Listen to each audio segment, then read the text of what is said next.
What is going on, everybody, and welcome to this week's episode of the Huddle Within podcast.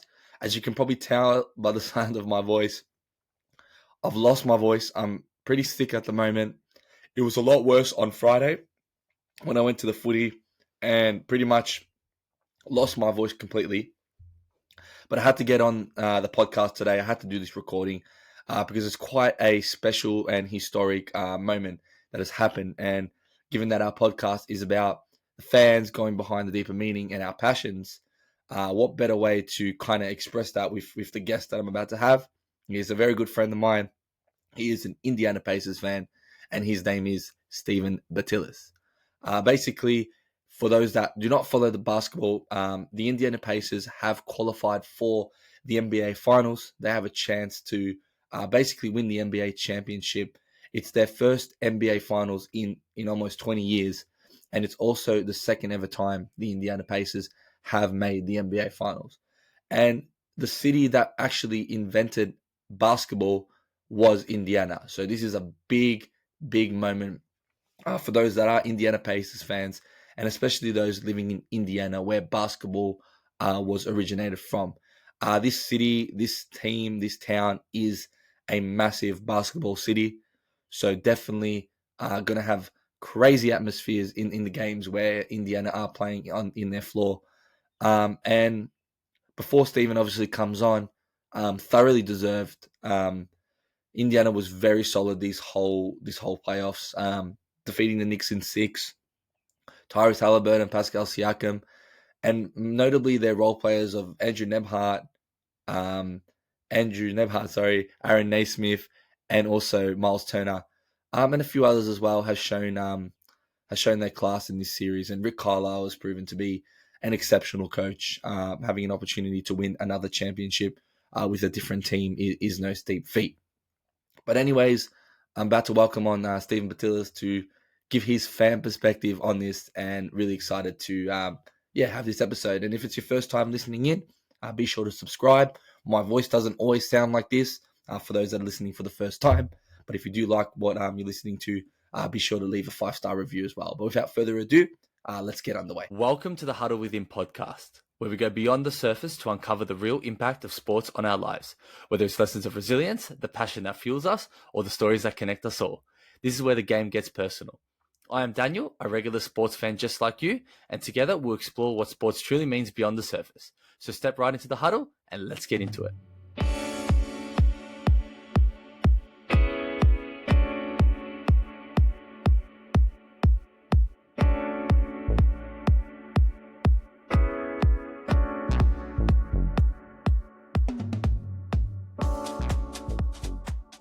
So this is history. For the first time in 20 years, the Indiana Pacers are in the NBA Finals. It's their second ever time in franchise history. And I've got the biggest Pacers fan I know down under in Australia, Mr. Steven Bitzilis. Steven, what's going on? Yes, sirs. Let's go. Yes, Pacers are finally in the finals. My first time in my lifetime, and we are ready to go. Yeah, Keen, we've had some technical issues the last 2 days. So you're actually downstairs in my house at the moment, wearing my headphones, using all my gear. But you did bring me a coffee, so I do appreciate you for that one. But thanks for being on today. No worries. Thank you. Thank you for having me. No worries. So sort of how we're going to do this is basically I'm just going to kind of run through your journey, the excitement of, I'm thinking about my last pod, the excitement of obviously getting into the finals. And then we're going to sort of preview the finals as well against OKC. And then we'll do a bit of rapid fire at the end, which never ends up being a rapid fire. It's always longer than what is expected. But some few questions about that. And I guess I'll start with, your fan journey. So take me back to, I guess, your earliest Pacers memory and when you started to really fall in love with the team. Earliest Pacers memory would be mid-2010s. I'd never really followed basketball as a little kid. I got into it more myself when I was a teenager. I had a mate who was a heavy LeBron lover, so I've always naturally been a LeBron hater. And the early 2010s, with the rivalry with our PG team that we had with the Miami LeBron, sort of fueled my love for Pacers, and then I just fell in love with that team. And unfortunately, my favourite player was Paul George. But at the time, after all the chaos that happened with him, I just stuck with the Pacers. It was probably a good decision because if it wasn't for that Paul George trade, don't think you guys would be in the finals or OKC either for that matter. Exactly. So it's quite funny Both how teams things are work. living off the back of Paul George. Yeah, it's true. I wanted to say, obviously, it's been a crazy run to the playoffs, and obviously having a strong kind of first round, and then surprisingly to beat Cleveland with the first seed, and then now beating New York in six as well. But when was it that you realized that you could potentially get into the championship match or series? The way we ended the regular season was just a completely different team from the one that we started. Obviously, we had a few key players out in the first half of the season. Our main defenders, on-ball defenders, point of attack defenders. So we were down on the defensive end from the get-go. Once we got everyone back and everything started flowing in the new year, the way we ended the regular season, I knew we were making a serious push. Yeah, sweet. And when do you think during that regular season, once you started bringing those defensive players back, which we'll talk about, I guess, later on, did it start to sort of click for you guys in a sense that you could really be a contending team? Um, Obviously, the fact that you guys started rough, you probably would have never expected to make the finals, but there would have been some spark there that would have thought and assumed that that could be a definite Yeah, possibility. exactly. Well, obviously last year we made it to the Eastern Conference Finals as well, losing to Boston. So we always knew we could get there, but the way we started, once we found some rhythm, got some W's in a row on the board, because we were very one win, one loss, one win, one loss at the start of the year. Once we got the flow going and some W's in a row, everyone started to click and pick up and find some form as a team. Yeah, I really did notice that, and it really showed in the playoffs as well. And I think one of the main players that was probably at the head of that was your franchise player, Tyrese Halliburton. Just talk to me about him and kind of how you felt originally when the trade went through. Obviously, losing Sabonis was a pretty big thing at the time, but he's clearly changed the culture and the trajectory of the franchise. His peers voted him as the most overrated player in the NBA. He has certainly proved those guys wrong. So take me through the Tyrese Halliburton effect and I guess all the criticism that's come with that and I guess the surprise that's also come with that as well. Yeah, well, obviously that trade for Sabonis and Halliburton, at the time, everyone was a bit skeptical on it because Halliburton had obviously just entered the league. He wasn't really a true point guard at Sacramento. He was more of a two because of De'Aaron Fox had the ball. He's shown some flashes, but no one really knew he could be like this and such a superstar like this. So obviously trading Sabonis, who was our best player at the time, for an unproven point guard with a very strange shot form. Everyone was a little skeptical, but he's obviously proved all the haters wrong because he's the best point guard in the NBA by a mile. He is. Don't give me that. So then, yeah, obviously he's a true superstar. He's the meaning of a true superstar. He's good with the media. He's a good guy outside of basketball. There's no troubles with him outside of basketball. He is the true face of the league and the true face of our franchise. Definitely. When you're getting a Halliburton shirt, I've got then one. I just couldn't. when's the I've got upgrade? one. I just couldn't find it actually.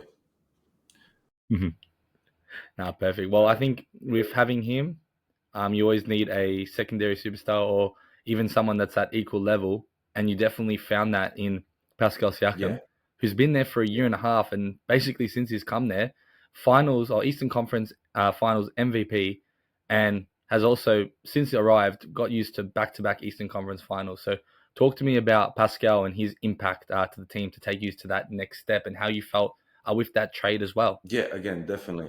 We definitely wouldn't have been where we are if we didn't acquire Pascal. Another star, consistent star, averaged I think 20 points for the past 5 seasons in a row. You know what you're getting with him every game, and it's just a vet with the championship experience with his run with Toronto, back with Kawhi. With the experience, you can see he's hard fought because he's coming from the G League all the way to NBA championship. So he brings that experience, that dog, that everything that you need to win a championship.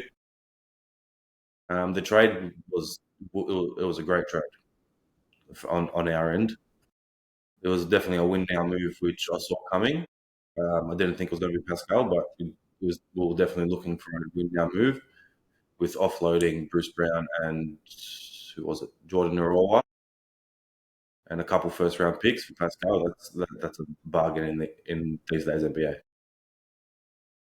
Oh, for sure. I think people really overlook Pascal Siakam and his impact to the team because I think when that trade came through, I know that a lot of fans would have thought that, yeah, that makes the team better, but it doesn't get them to a potential championship, Exactly. given that obviously there's so many high-profile stars. But Siakam has just proven to be a player that's just super consistent and always flying under the radar, but he truly is a bona fide all-star and a bona fide winner as well, as you mentioned, and he's proven that. And I think after the fact that he got this award, which Halliburton did think that he was gonna get, but which was quite funny. He did average basically, as you said, pretty much over 30 points per game in the whole Knicks series. Just proves how effective he is as a player, and I think that gets, yeah, as mentioned, overlooked. And it's really good to see that one player, one star to pair up with your franchise player can really make a difference. And I think that's what I love about the league at the moment. It's not super teams that are going ahead at the moment. It's really teams that are constructed with one or two stars and then filled around with really solid superstar defensive and solid role players. So I was going to also talk about the effect of the role players they have on the team. Obviously, you have Miles Turner, who's been a long-serving member of the Pacers. He's been the only one there since being drafted. But then you have the likes of Aaron Naismith and Andrew Nemhart, who offensively are not seen as unbelievable players, but defensively in this series, in these playoffs, have proven that they are super effective role players. And Aaron Naismith got drafted by the Celtics and was overlooked too. So I think it's just inspirational to see that, and it does tie into how important role players are and defensive players can be. Exactly. So talk to me about the impact of them and how they've kind of contributed to getting you to an NBA championship. Look, again, like I said earlier, at the start of the season when we didn't have Nemhard, we didn't have Neesmith, we didn't have Ben Shepherd. Those are our three on-point attack defenders, on-ball defenders, ball handle defenders, guarding the best player on their team every night. We didn't have that. We were left with Mathurin and Obi Toppin, and they're just not cut it on the defensive end like them do. The trade for the Neesmith was a brilliant trade because obviously Brogdon at that time, look, he was a good player, but availability is the best ability, and that bloke's made of butter, and he always has been. Yeah, he's with us at the Yeah, moment, yeah, and it's exactly. proven that. And he was also on a high salary Yeah, as yeah, well. I think it was 80 million for yeah. 4 years, so it Because was a we good signed him after salary bump. his rookie of the year with the Bucks. So then we signed him and gave him a bit of a deal, and then look, it was good. You know, I was you'd say he averaged 20 points a game, and you know, he was a good point guard to control the ball, but we were never getting anywhere with him. And then everyone was saying, "Oh, we traded him for a bag of chips and blah blah blah," because we got Neesmith and a bunch of other scrubs who never saw the score. But Neesmith has just blossomed with game time and opportunity into literally one of the top tier two-way wings in the league for sure. Is he out of contract? Neesmith, no, we signed him last year. We signed him to an Okay, perfect. extension So last year. I think it was like a 3-year, $40-something million deal. yeah, and that's looking like a Yeah, real so bargain at the he's moment, honestly. he's on the mid level, so that's great value. The way he's been playing and he will be playing next year. That's great value for him in today's NBA. It's huge. Yeah, I was looking at, like, obviously been watching the playoffs heavily, and I'm very big on these role players that make impact, as I've mentioned before. And I really find that Aaron Naismith has made a massive impact. It's been hard in this series with the Knicks because he hasn't been getting going on the offensive side. But then that's when I saw Nemhard come in and get pretty much 6 steals in game 6, Yeah.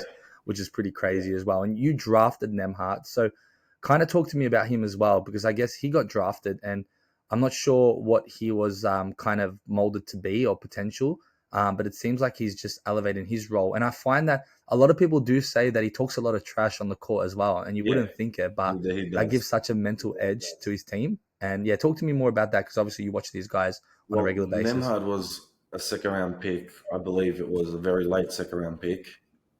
We got him from Gonzaga. It was his college days, so he's obviously come from a winning system and a winning culture.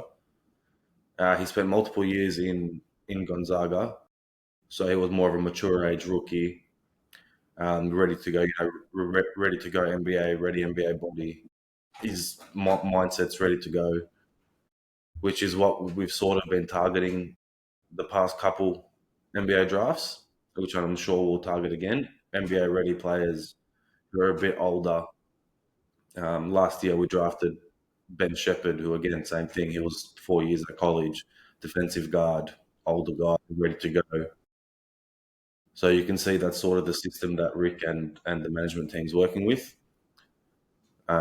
This year, I think we need to get a big guy out, definitely, because we get smacked on the rebounds all the time, and it's killing us. Especially with Miles Turner as well, being a free agent this year. After all this talk of every season he's on the trade block, now he's a free agent. See where he ends up going, or if he comes back to us, that I will not be happy at. I will not at all if he comes back to us, because yeah, he's a Pacers legend, easily Miles Turner for sure. But the way Nemhard's improved from when he's come into the league to now, you can see when Hallie's out or someone's out and he has to step up, he steps up every time. Yeah, 100%. I find that when you're talking about second round picks, the reason why I think a lot of these teams are now stockpiling those second round picks is they're finding that those mature age players are going out of the second round. And if they can be NBA ready, fit into a role, they become really valuable in this league. And I think that's where kind of the league is shifting as well. Obviously, you've got your first round full of, especially in the lottery, full of freshman players, and those occasional second round, second year players that are like elevating to higher levels. But the model is very much getting in NBA now ready players in that second round, and you guys have shown that getting those players have proven to be of good use. And the Wizards have a lot of second round picks, so I'm hoping that we obviously need some experience. Obviously, we don't have NBA ready experience, but having a second round player that has done the 4 years in college and have proven to have some maturity might impact our team as well, and it's definitely impacting yours. Exactly. You spoke about the management and Rick Carlisle. I've got to talk about him. So he obviously started with you guys. Then he went to the Mavericks, got a championship there, made it to an NBA Finals as well. And now he's with yous. How does it feel having Rick Carlisle, and how much of an impact has he made to, I guess, the Pacers organization? Well, Rick's obviously Indiana born and bred.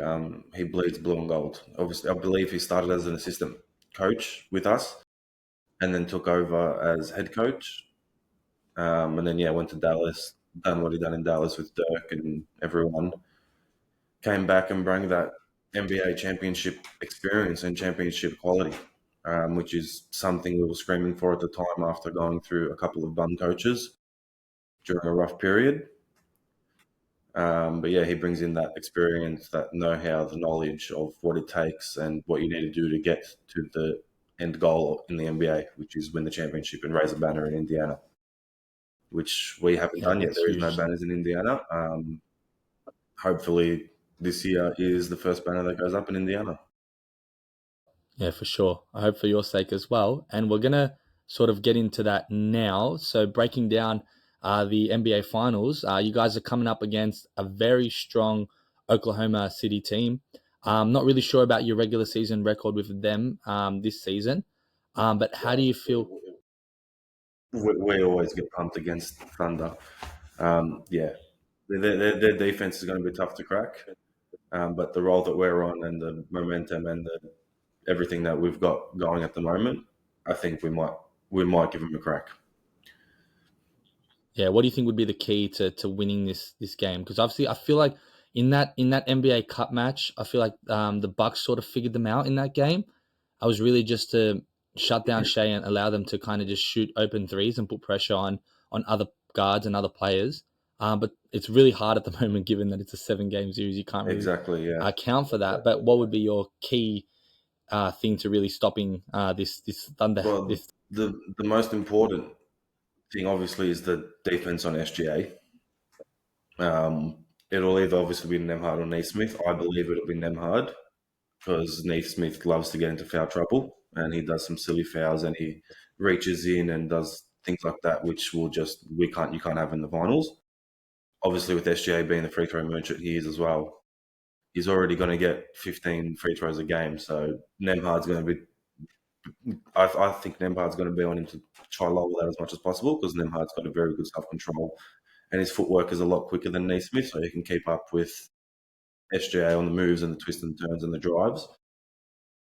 And then Naismith will take J-Dub, which that will be a very good matchup. Obviously, both being the same sort of player. J-Dub's obviously better than Naismith, but being the same sort of player and same size and same style of player, that will definitely be a very good matchup. And I guess on the offensive side, how do you win that? So through the likes of Tyrese, Siakam. Likes of Tyrese, I think we're going to be heavy guard minutes in this series. So we'll see a lot of TJ McConnell off the bench. So I won't see Thomas Bryant get on there, former Wizards legend. We'll see Thomas Bryant a very little, obviously just because Miles needs a rest and he's pretty much our only option. But you'll see a lot of guard minutes, I think. TJ McConnell's going to be playing a lot to keep up that speed and pace on the weaker Thunder bench. They've got a couple good players on the bench, but they're not as deep as we are. So I think the pace will need to be kept up the whole 48 minutes of the game. Try run them out, wear them out, because that's the way we play and that's the way we win.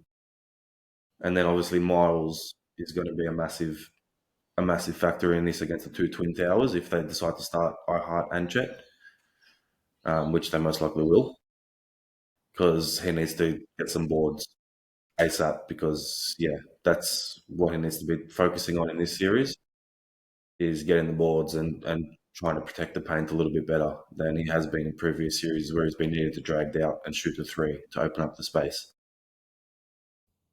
Yeah, for sure. Well, the way you've broken it down with guard heavy minutes and Twin Towers, it feels like this is a good opportunity for Siakam to really take over this game. There is obviously Lou Dort that probably most likely will guard him, but it feels as though that Siakam has the size on all their guard defenders. And then in terms of the height, he's quicker than pretty much Chet and Ihart as well. Correct. Siakam might be the key for this one. It is a shame that obviously OKC also have got Caruso and Casey Wallace on the bench, who are also quality defensive players. On the defensive end. That's why I think it's going to be a very good series because it's the two opposites where, one of the best defensive teams in NBA history, if you look at the numbers, and they're literally one of the best defensive teams in NBA history if you look at the numbers. So it's going to be a very good matchup. It's going to come down to coach adjustments and those little sort of things that the coaches have to do during the game to adjust to what the other team's doing. Yeah, for sure. And I think that if the Pacers continue to play with, as the name is called, pace, that will help out big time. And it's great that they've got an identity as well. Slowing it down or we come out sluggish out the gates or something, it never ends well. So we need aggressive Halliburton for the whole 48 minutes for all 7 games.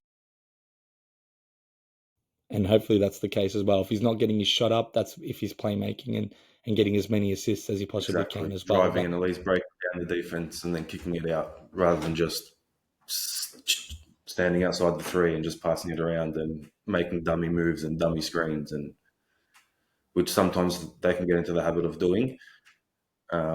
But yeah, they need to stay aggressive the whole 48 minutes for 7 games. Yeah, spot on. Now, so I guess as we preview that, what would you think the score is going to be? Who's going to win it? I'm going to go, unfortunately for your sake, OKC in 6, but you can give me your take as a Pacers fan. Look, realistically, I think OKC will win, realistically, because we're just not that deep and that experienced to break down a team of that such quality. But obviously I'm a Pacers fan, so I'm going to say Pacers in 6 like it has been throughout the season, throughout the playoffs. And we're going to need very big games from Benedict and TJ McConnell. They're going to need a lift in this series. Benedict's been pretty much non-existent in the whole playoffs apart from 2 games against New York. So he has to wake up and focus up to get us into the championship final at the end. Yeah, well, we'll be looking out for those two as the X factors for this series for sure. We're going to move on to sort of the fan base and culture. Now, obviously, you're not from Indiana, but I could tell that obviously supporting the Pacers, you'd want to do a bit of research on the city itself and the culture. I suppose you do know that that is the city that invented basketball in the States as well. So it's a very big basketball city. Correct. So how do you think the fans are going to be for their first ever final series in their stadium as well? And then kind of how do you suppose the fans will be and how excited they are? It'll be crazy over there if we actually win and get to the end. It's been a long time coming. We've always been somewhat good. We've never been great. So we're always there at the end. There's always heartbreak in March, May, June for Pacers fans every year. So getting all the way to the end and winning it potentially would be absolutely massive for the whole state itself. Because as everyone says, it's not just basketball in Indiana, but Indiana is basketball. So yeah, never winning a chip in Indiana is wild, especially because we've only been to two. This is our second finals ever. The other one was 2000 with Reggie and the choke year. And then we've been to 10 Eastern Conference finals in our time. So from 10 Eastern Conference finals, we've only ever made 2 finals. So heartbreak and misery is embedded into all the Indiana Pacers fans. So winning the chip would be massive for them. Yeah, for sure. And how about for yourself, mate? Like no filters or what happens if you win? And that'll be crazy. Yeah, I don't even know what I'll do because it's something that I could never thought that would happen this year at least.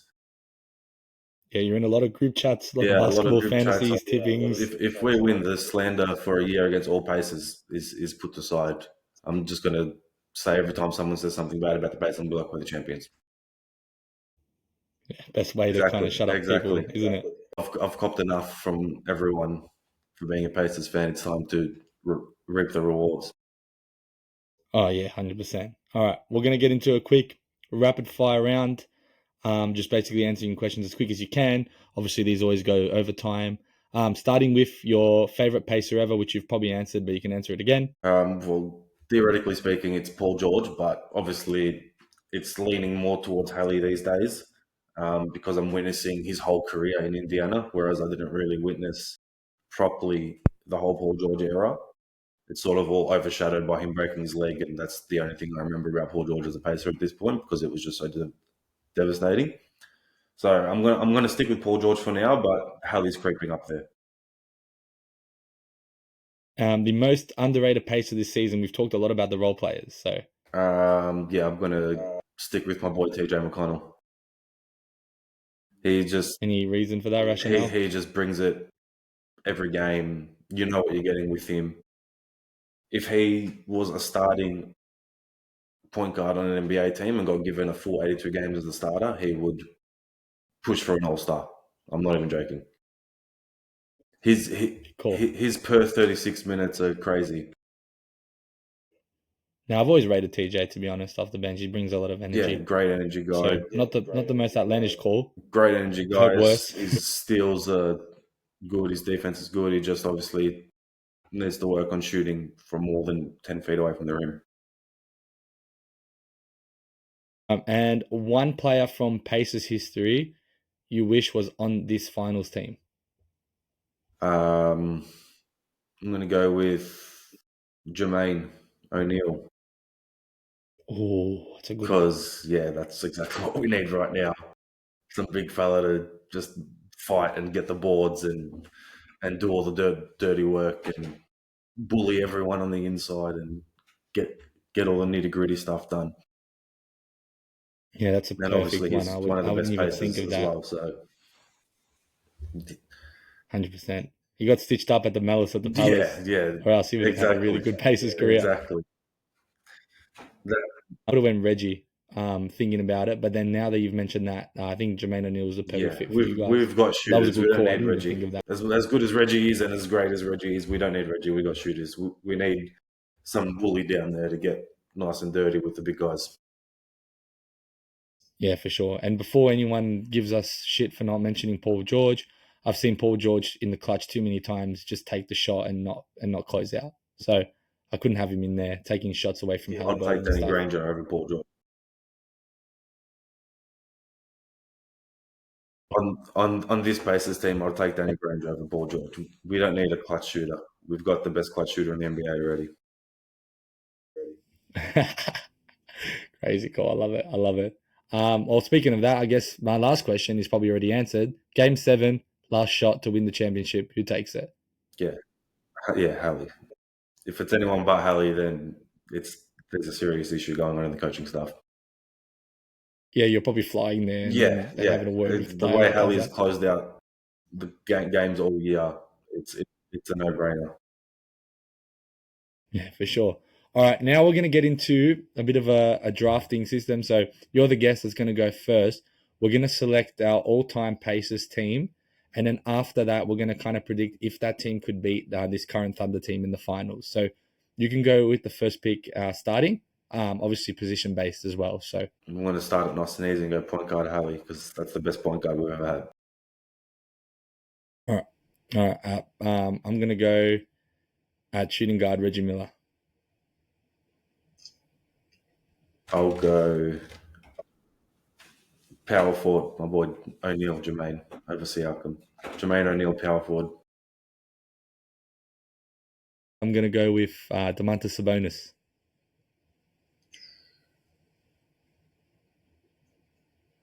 Two-way wing. The last two-way wing is going to be. I'll go throw it back a bit. I'll go CJ Miles. At small forward, Sharpshooter. I'm taking. Oh, actually, at shooting guard, I'm putting Reggie Miller point guard. Shooting guard, I'm taking Paul George. Who's my shooting guard going to be? My shooting guard is going to be Prime Oladipo for sure. I'm all bro. At small forward, I'm taking Pascal Siakam. What's a big lineup? That's all right. I'm going to go small then to counteract you. Nah, center, I've got to go Rick Smits, the GOAT. Good call. And at center, I will take, because I can't really think of anyone at the moment, it would have to be Roy Hibbert. Yeah, he was one of the options. Just prime Roy Hibbert in was the one of the Western options. Conference, that Eastern Conference final, that He one done year. his job. He was all right. He was all right. I think he'd be a good rebound role player. So you name me your team, I name you mine, and I'll give you the games that I think we win. So I had a Hallie point guard. No, shooting guard. CJ Miles. CJ Miles, shooting guard. Who'd have small forward? I can't remember who had a small forward. Who did I pick? Oh, Oladipo. I Oladipo shooting guard, CJ Miles small forward, and then Jermaine and Rick Smits. All right, well, I think my team destroys yours. Your team's just At point guard, I've got your team's too big. Reggie Miller. At shooting guard, Paul George. At small forward, Pascal Siakam. At power forward, Domantas Sabonis. And at center, Roy Hibbert. I think we beat OKC in 5. You've literally got no guards. Easily. We do. Reggie Miller is shooting. Paul George can handle me. Oh yeah, good luck with that. How about, what's your team beating OKC in? I reckon your team loses. Nah, no way. My team. In what? In 7. In 7. I see, close one. See, I win already because mine's in 5. No, but anyway, we'll finish it off. So that's our lineups. We'll leave it up to you guys to decide and choose who you think obviously has the better lineup there. I think you do make good points in the fact that I don't have any real point guard or playmaking, all jokes aside, but a very stacked lineup. But I guess to close the show today, I wanted you to give your message to all the Pacers fans around the world in the biggest Steven Bitzilis way possible. We got to get this done. From all the way from Melbourne to being one of 10 Indiana Pacers supporters in Melbourne.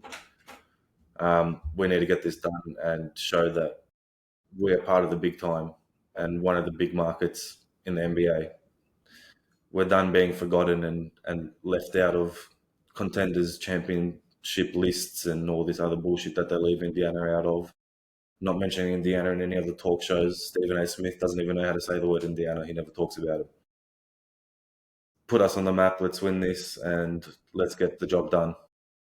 Yes, sirs. Fantastic. Thank you for jumping on today. And I got to say, we've been having chats of you getting on the pod, and I think it was meant to be, because obviously the Pacers coming into the finals, if I'm honest, was a massive surprise for everyone in the NBA. A great surprise and a good surprise.